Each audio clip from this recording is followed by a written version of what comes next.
kita telah melihat pertukaran kerajaan sebelum ini.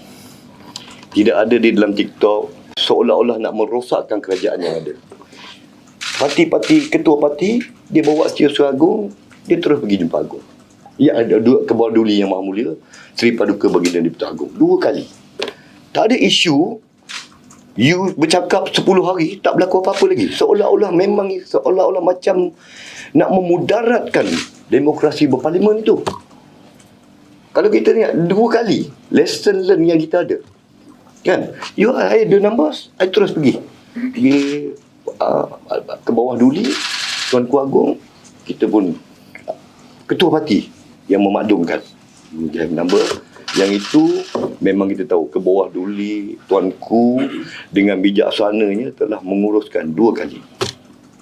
Tapi kali ini kita nampak belum ada pun, kita tahulah belum ada apa-apa lagi. Ketua parti pun kita tak nampak ke istana apa. Prinsip menghormati perlembagaan persekutuan dan prinsip menghormati keabsahan dan keesaan dan kekuatan sistem demokrasi berparlimen serta raja berperlembagaan.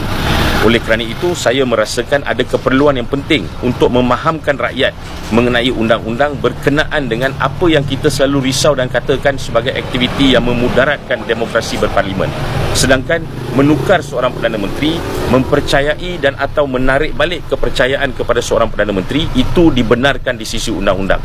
Bagaimana melakukan sesuatu perkara yang berperlembagaan boleh dikategorikan sebagai salah. Ini yang kita kena jelaskan kepada masyarakat dan ini yang kita minta pihak polis untuk siasat. Terima kasih. Ada apa-apa soalan? Okey, kalau ahli parlimen yang tarik sokongan dikira salah, macam mana dengan 6 kali sebelum ni yang pembangkang ada buat gerakan yang sama?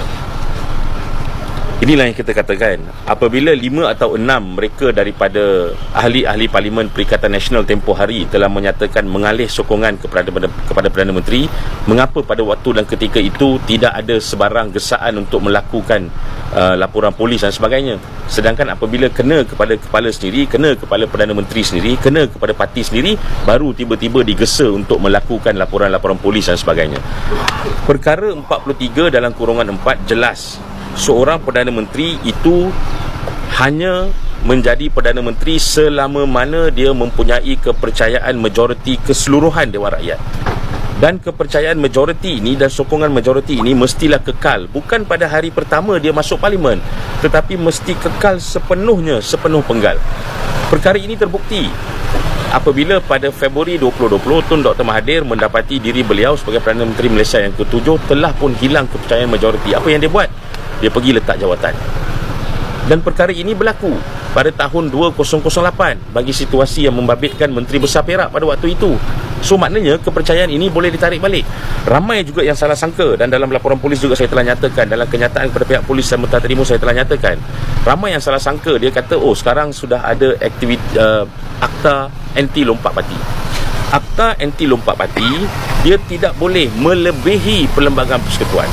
Dan perlembagaan persekutuan itu sendiri menjelaskan mempercayai seorang Perdana Menteri, memberi sokongan kepada seorang Perdana Menteri, menarik balik sokongan daripada seorang Perdana Menteri, itu adalah hak mutlak kepada seorang MP. Dia bukan hak mutlak kepada mana-mana presiden.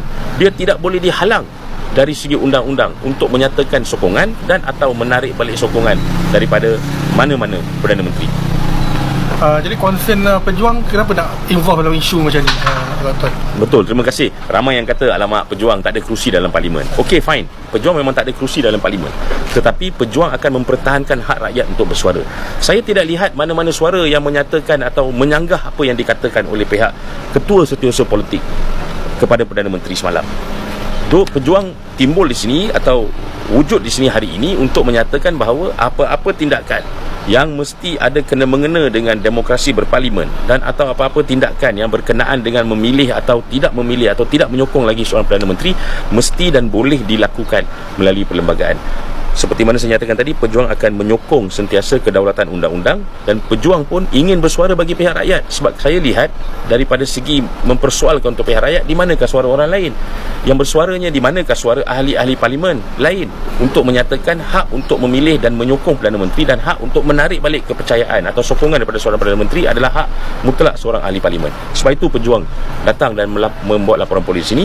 Dan juga dalam perlembagaan pejuang, seperti mana saya nyatakan tadi, kita akan sentiasa mempertahankan hak kedaulatan undang-undang, hak perlembagaan, hak demokrasi berparlimen, dan juga hak kepada Duli Yang Maha Mulia Tuanku Sri Paduka Baginda Di-Pertuan Agong yang mempunyai hak-hak mutlak di bawah Perlembagaan Persekutuan mengenai khususnya pelantikan dan penarikbalikan kepercayaan kepada seorang Perdana Menteri. Bagi pandangan tuan, langkah Dubai ni mampu direalisasikan ke, atau hanya kabar-kabar angin untuk nak memanah-manahkan situasi politik tanah air? Mana-mana langkah boleh dilakukan selagi mana dalam Perlembagaan Persekutuan dibenarkan untuk seorang Perdana Menteri itu hilang keyakinan dia. Seperti mana saya nyatakan, lihat saja perkara 43 dalam kurungan 4 Perlembagaan Persekutuan, dia tak menyatakan langkah Dubai ke, langkah Chowkit ke, langkah Menteri Besar ke, atau langkah Sri Perdana ke, atau langkah Samsul Iskandar Ma'akin ke. Tidak. Selagi mana ada kehilangan percayaan itu dibenarkan di bawah undang-undang, mana-mana langkah pun boleh, tetapi mesti menurut konsep perundangan. Dan konsep perundangan dia tidak menyatakan hanya melalui SD. Dia boleh buat PC, dia boleh kumpul ramai-ramai pergi berjumpa dengan Duli Yang Maha Mulia Sri Paduka Baginda Di-Pertuan Agong. Dia boleh saja duduk di mana-mana rumah dia dan menyatakan saya tidak lagi menyokong seorang Perdana Menteri, kerana Perlembagaan Persekutuan tidak menyatakan dengan khusus apakah mekanisme seorang Perdana Menteri itu hilang kepercayaan majoriti. Tetapi apabila dinyatakan secara khusus hilang kepercayaan majoriti itu boleh berlaku, maka ianya dibenarkan dari segi undang-undang dan tidak boleh dikategorikan sebagai satu aktiviti yang memudaratkan demokrasi berparlimen selagi mana ianya tidak mempunyai keganasan dan selagi mana ianya dilakukan secara berperlembagaan.